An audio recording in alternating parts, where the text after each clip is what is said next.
வணக்கம். தந்தியின் பாட்காஸ்ட் செய்திகளை வாசிப்பது விக்னேஷன். முதலில் தலைப்புச் செய்திகள். பிரதமர் மோடியோ பாஜகவோ இந்து சமூகத்தைச் சேர்ந்தவர்கள் அல்ல என மக்களவையில் ராகுல் காந்தி பேச்சு.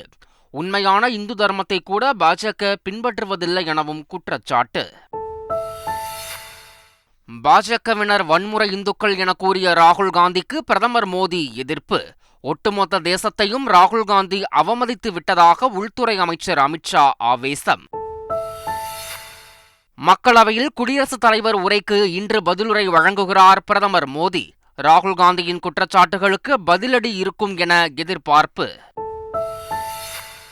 புதிதாக அமலுக்கு வந்துள்ள 3 புதிய குற்றவியல் சட்டங்களும் முழுமையாக தமிழில் கிடைக்கும். மத்திய உள்துறை அமைச்சர் அமித்ஷா தகவல். 3 குற்றவியல் சட்டங்களை எதிர்த்து திமுக சார்பில் வரும் 5ஆம் தேதி கண்டன ஆர்ப்பாட்டம், 6ஆம் தேதி உண்ணாவிரத போராட்டமும் நடைபெறும் என அறிவிப்பு. நீலகிரி மாவட்டம் கூடலூர் சுற்றுவட்டார பகுதியில் உள்ள ஆறுகளில் வெள்ளப்பெருக்கு. கரையோர பகுதிகளுக்கு பொதுமக்கள் செல்ல வேண்டாம் என மாவட்ட நிர்வாகம் அறிவுறுத்தல். தனக்கு அரசு சம்பளம் தேவையில்லை என ஆந்திர துணை முதல்வர் பவன் கல்யாண் அறிவிப்பு. மனசாட்சி அனுமதிக்கவில்லை என்றும் அதிரடி. தென்னாப்பிரிக்க மகளிர் அணிக்கு எதிரான டெஸ்ட் போட்டியில் 10 விக்கெட் வித்தியாசத்தில் இந்தியா அபார வெற்றி. ஒரே ஒரு போட்டி கொண்ட தொடரையும் கைப்பற்றி அசத்தல். விம்பிள்டன் கிராண்ட்ஸ்லாம் டென்னிஸ் தொடரின் முதல் சுற்றில் அல்கராஸ் வெற்றி. எஸ்தோனிய வீரர் மார்க் லஜலை போராடி வீழ்த்தினார். இனி விரிவான செய்திகள்.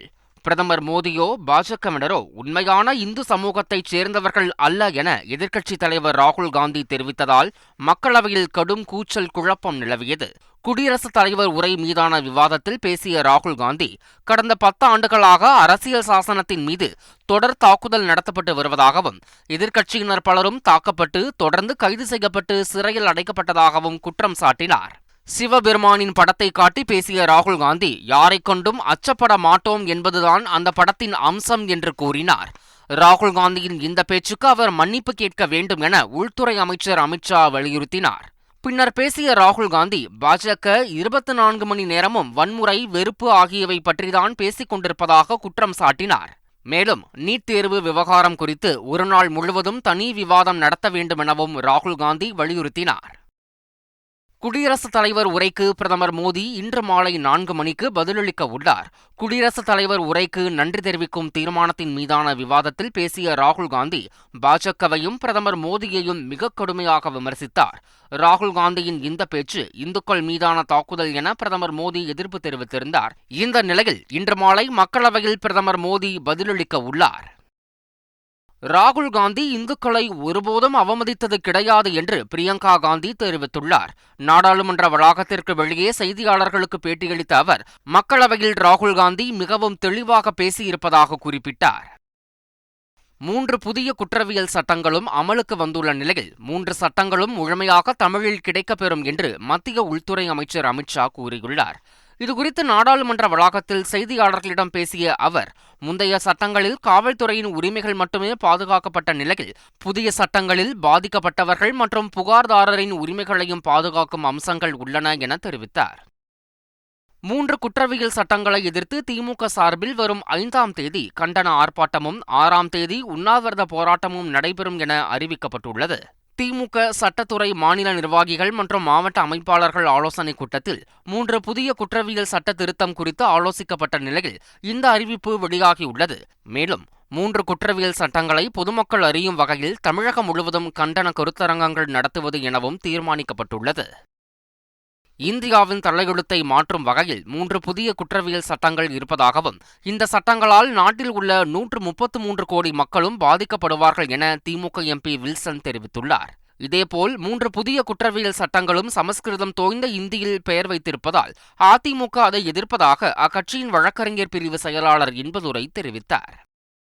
டெல்லி துணைநிலை ஆளுநர் சக்சேனா தாக்கல் செய்த அவதூறு வழக்கில் சமூக ஆர்வலர் மேதா பட்கருக்கு 5 மாதம் சிறை தண்டனையும் 10 லட்சம் ரூபாய் அபராதமும் விதித்து டெல்லி சாகோத் நீதிமன்றம் தீர்ப்பளித்துள்ளது.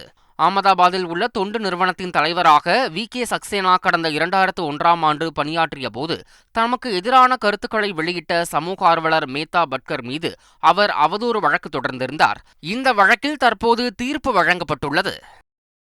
அரசிடம் தான் சம்பளம் வாங்கப் போவதில்லை என ஆந்திர துணை முதல்வர் பவன் கல்யாண் தெரிவித்துள்ளார். நடந்து முடிந்த ஆந்திர சட்டமன்ற தேர்தலில் தான் போட்டியிட்ட 21 தொகுதிகளிலும் வெற்றி பெற்று சந்திரபாபு தலைமையிலான அமைச்சரவையில் துணை முதல்வராக பதவியேற்றார் பவன் கல்யாண். இந்நிலையில் தமக்கு ஒதுக்கப்பட்டுள்ள பஞ்சாயத்து ராஜ் துறையின் மோசமான நிதிநிலையை பார்த்து சம்பளம் வாங்க தனது மனசாட்சி அனுமதிக்கவில்லை என தெரிவித்துள்ள அவர், முந்தைய ஜெகன்மோகன் ரெட்டி தலைமையிலான அரசு பல்வேறு முறைகேடுகளில் ஈடுபட்டு மாநிலத்தை கடனில் தள்ளியிருப்பதாக குற்றம் சாட்டினார்.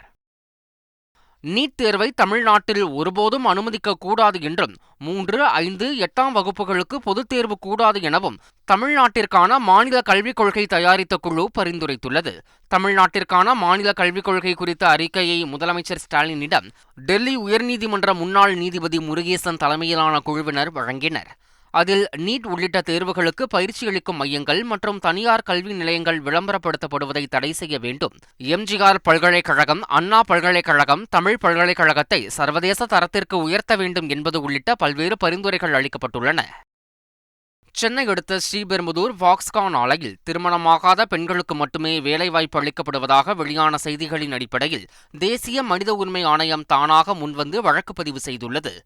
இந்த விவகாரம் தொடர்பாக ஊடகங்களில் வெளியான செய்தி உண்மையாக இருக்கும் பட்சத்தில் அது மனித உரிமை மீறல் என தெரிவித்துள்ள தேசிய மனித உரிமை ஆணையம், இந்த விவகாரம் தொடர்பாக 1 வாரத்திற்குள் விரிவான அறிக்கை அளிக்க மத்திய தொழிலாளர் நலத்துறை, வேலைவாய்ப்பு அமைச்சக செயலர் மற்றும் தமிழ்நாடு தலைமை செயலாளருக்கும் உத்தரவிட்டுள்ளது.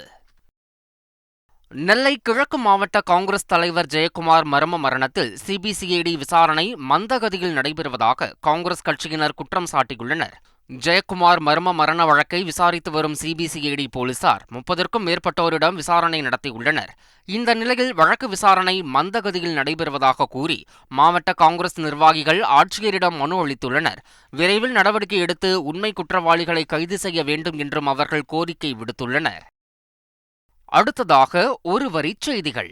நான் முதல்வன் திட்டத்தின் மூலம் 25,000த்திற்கும் மேற்பட்ட பாலிடெக்னிக் மாணவர்களுக்கு உள்நாடு மற்றும் வெளிநாட்டு நிறுவனங்களில் வேலைவாய்ப்பு கிடைத்துள்ளது குறித்து தமிழக முதலமைச்சர் ஸ்டாலின் பெருமிதம் தெரிவித்துள்ளார்.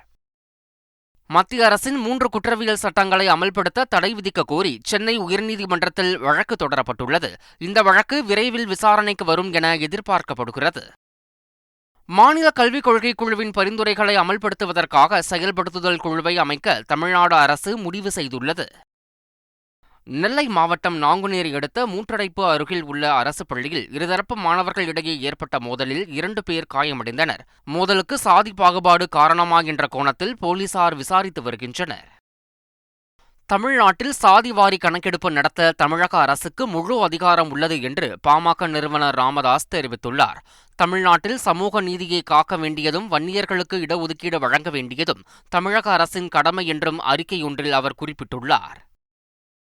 10.5% இடஒதுக்கீட்டை சட்ட உரிமையோடு பெற்றுத்தர வேண்டும் என்பதுதான் தமிழக அரசின் நோக்கம் என சட்டத்துறை அமைச்சர் ரகுபதி தெரிவித்துள்ளார். மக்கள் தொகையுடன் சாதிவாரி கணக்கெடுப்பையும் நடத்தினால்தான் உண்மையான உள்ஒதுக்கீட்டை தர முடியும் எனவும் கூறியுள்ளார்.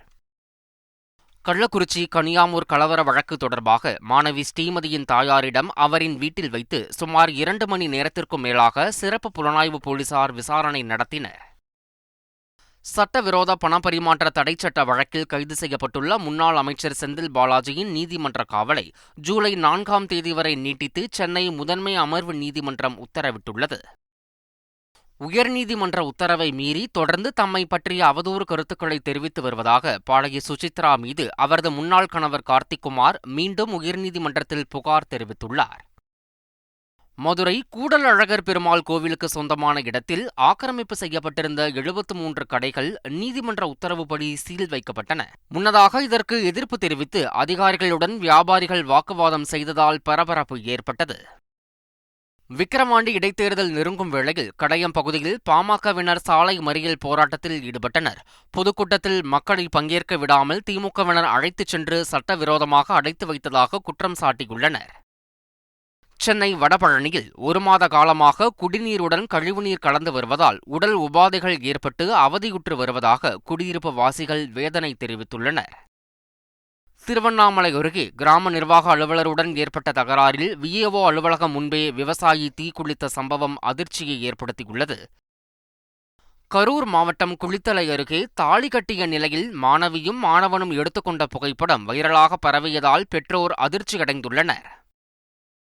சேலம் பெரியார் பல்கலைக்கழக துணைவேந்தர் ஜெகநாதனின் பதவி நீட்டிப்பை கண்டித்து ஆசிரியர் மற்றும் தொழிலாளர் சங்கத்தினர் போராட்டத்தில் ஈடுபட்டனர். சேலம் ஆட்சியர் அலுவலக நுழைவு வாயிலில் 50க்கும் மேற்பட்ட மாற்றுத்திறனாளிகள் தர்ணாவில் ஈடுபட்டனர். மாற்றுத்திறனாளிகளுக்கான உதவிகளை வழங்க மாவட்ட நிர்வாகம் மறுப்பதாக கூறி இந்த போராட்டம் நடந்தது. நிலம் வாங்கி தருவதாக நடிகை கௌதமியை மோசடி செய்த விவகாரத்தில் அழகப்பன் என்பவர் தாக்கல் செய்த முன்ஜாமீன் வழக்கு ஜூலை 4ஆம் தேதிக்கு ஒத்திவைக்கப்பட்டுள்ளது. தென்காசியில் ஆட்டோ ஓட்டுநர்கள் மாவட்ட ஆட்சியர் அலுவலகம் முன்பு ஆர்ப்பாட்டத்தில் ஈடுபட்டனர். மீண்டும் பழைய குற்றாலம் அருவிகளுக்கு ஆட்டோக்கள் செல்ல அனுமதிக்க வேண்டும் என அவர்கள் கோரிக்கை மனு அளித்தனர். வரலாறு காணாத மழைப்பொழிவால் நீலகிரி மாவட்டம் கூடலூர் சுற்றுவட்டார பகுதியில் உள்ள ஆற்றில் வெள்ளப்பெருக்கு ஏற்பட்டுள்ளது. இதையடுத்து கரையோர பகுதிகளுக்கு செல்ல பொதுமக்களுக்கு மாவட்ட நிர்வாகம் தடை விதித்துள்ளது. 2வது குழந்தைக்கு ஆசைப்பட்ட கணவருக்கு அவரின் 2 மனைவிகள் ஒன்று சேர்ந்து போஸ்டர் அடித்து கோலாகலமாக 3வது திருமணம் செய்து வைத்த சம்பவம் ஆந்திராவில் அரங்கேறியுள்ளது. கர்நாடகாவில் பானிபூரியில் புற்றுநோயை உண்டாக்கும் ரசாயனங்கள் கண்டுபிடிக்கப்பட்டுள்ள சம்பவம் பானிபூரி பிரியர்களை பேரதிர்ச்சியில் ஆழ்த்தியுள்ளது. கனடாவில் வானில் ஒளிரக்கூடிய மர்ம பொருள் தென்பட்ட நிலையில் ஒருவேளை ஏலியன்களோ என்ற பரபரப்பு கிளம்பியுள்ளது. இருப்பினும் உறுதியான ஆதாரங்கள் இல்லாததால் ஏலியன்கள் உண்மையா பொய்யா என்பது புரியாத புதிராகவே உள்ளது. விம்பிள்டன் கிராண்ட்ஸ்லாம் டென்னிஸ் தொடரின் முதல் சுற்றில் அல்கராஸ் போராடி வெற்றி பெற்றார். எஸ்தோனிய வீரர் மார்க் லஜல்லை எதிர்கொண்டு வெற்றி பெற்ற அல்கராஸ் 2ஆம் சுற்றுக்கு முன்னேறியுள்ளார். தென்னாப்பிரிக்க மகளிர் அணிக்கு எதிரான டெஸ்ட் கிரிக்கெட் போட்டியில் 10 விக்கெட் வித்தியாசத்தில் இந்திய மகளிர் அணி அபார வெற்றி பெற்றது. இதன் மூலம் ஒரே ஒரு போட்டி கொண்ட தொடரை இந்தியா கைப்பற்றியது. மீண்டும் முக்கிய செய்திகள். பிரதமர் மோடியோ பாஜகவோ இந்து சமூகத்தைச் சேர்ந்தவர்கள் அல்ல என மக்களவையில் ராகுல் காந்தி பேச்சு. உண்மையான இந்து தர்மத்தை கூட பாஜக பின்பற்றுவதில்லை எனவும் குற்றச்சாட்டு. பாஜகவினர் வன்முறை இந்துக்கள் என கூறிய ராகுல் காந்திக்கு பிரதமர் மோடி எதிர்ப்பு. ஒட்டுமொத்த தேசத்தையும் ராகுல் காந்தி அவமதித்து விட்டதாக உள்துறை அமைச்சர் அமித்ஷா ஆவேசம். மக்களவையில் குடியரசுத் தலைவர் உரைக்கு இன்று பதிலுரை வழங்குகிறார் பிரதமர் மோடி. ராகுல் காந்தியின் குற்றச்சாட்டுகளுக்கு பதிலடி இருக்கும் என எதிர்பார்ப்பு. புதிதாக அமலுக்கு வந்துள்ள 3 புதிய குற்றவியல் சட்டங்களும் முழுமையாக தமிழில் கிடைக்கும். மத்திய உள்துறை அமைச்சர் அமித்ஷா தகவல். 3 குற்றவியல் சட்டங்களை எதிர்த்து திமுக சார்பில் வரும் 5ஆம் தேதி கண்டன ஆர்ப்பாட்டம், 6ஆம் தேதி உண்ணாவிரத போராட்டமும் நடைபெறும் என அறிவிப்பு. நீலகிரி மாவட்டம் கூடலூர் சுற்றுவட்டார பகுதியில் உள்ள ஆறுகளில் வெள்ளப்பெருக்கு. கரையோர பகுதிகளுக்கு பொதுமக்கள் செல்ல வேண்டாம் என மாவட்ட நிர்வாகம் அறிவுறுத்தல். தனக்கு அரசு சம்பளம் தேவையில்லை என ஆந்திர துணை முதல்வர் பவன் கல்யாண் அறிவிப்பு. மனசாட்சி அனுமதிக்கவில்லை என்றும் அதிரடி. தென்னாப்பிரிக்க மகளிர் அணிக்கு எதிரான டெஸ்ட் போட்டியில் 10 விக்கெட் வித்தியாசத்தில் இந்தியா அபார வெற்றி. ஒரே ஒரு போட்டி கொண்ட தொடரையும் கைப்பற்றி அசத்தல். விம்பிள்டன் கிராண்ட்ஸ்லாம் டென்னிஸ் தொடரின் முதல் சுற்றில் அல்கராஸ் வெற்றி. எஸ்தோனிய வீரர் மார்க் லஜலை போராடி வீழ்த்தினார். இத்துடன் இன்றைய பாட்காஸ்ட் செய்திகள் நிறைவடைந்தன. வணக்கம்.